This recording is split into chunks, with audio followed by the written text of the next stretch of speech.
പ്രവാസികൾ നാട്ടിലേക്ക് അയക്കുന്ന പണമാണ് നമ്മുടെ നാടിന്റെ വളർച്ചയെ സഹായിക്കുന്ന ഒരു ഘടകം.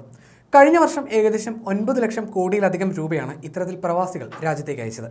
അത് ഈ വർഷം വർദ്ധിക്കുമെന്നാണ് വിലയിരുത്തുന്നത്. 12.3% വളർച്ച ഉണ്ടാകുമെന്നാണ് ലോകബാങ്കിന്റെ അവലോകന റിപ്പോർട്ട്. ഈ വർഷം ഏകദേശം 10.38 ലക്ഷം കോടി രൂപ ഇത്തരത്തിൽ ഇന്ത്യയിലേക്ക് എത്തുമെന്നാണ് കണക്കൂട്ടുന്നത്. ഇന്ത്യയുടെ മൊത്തം ആഭ്യന്തര ഉൽപ്പാദനത്തിന്റെ 3.4% വരുന്ന തുകയാണിത്.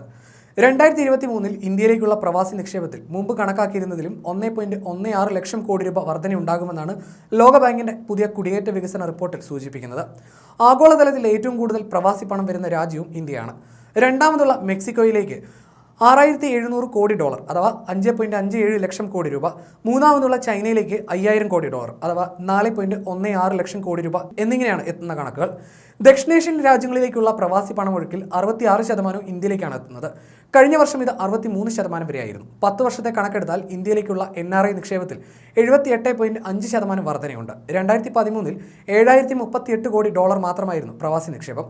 2022 ഇത് ആദ്യമായി $10,000 കോടി പിന്നിട്ടു. ഇന്ത്യയിലേക്ക് പ്രവാസികൾ അയക്കുന്ന പണത്തിന്റെ 36% വരുന്നത് അമേരിക്ക, ബ്രിട്ടൻ, സിംഗപ്പൂർ എന്നീ രാജ്യങ്ങളിൽ നിന്നാണ്.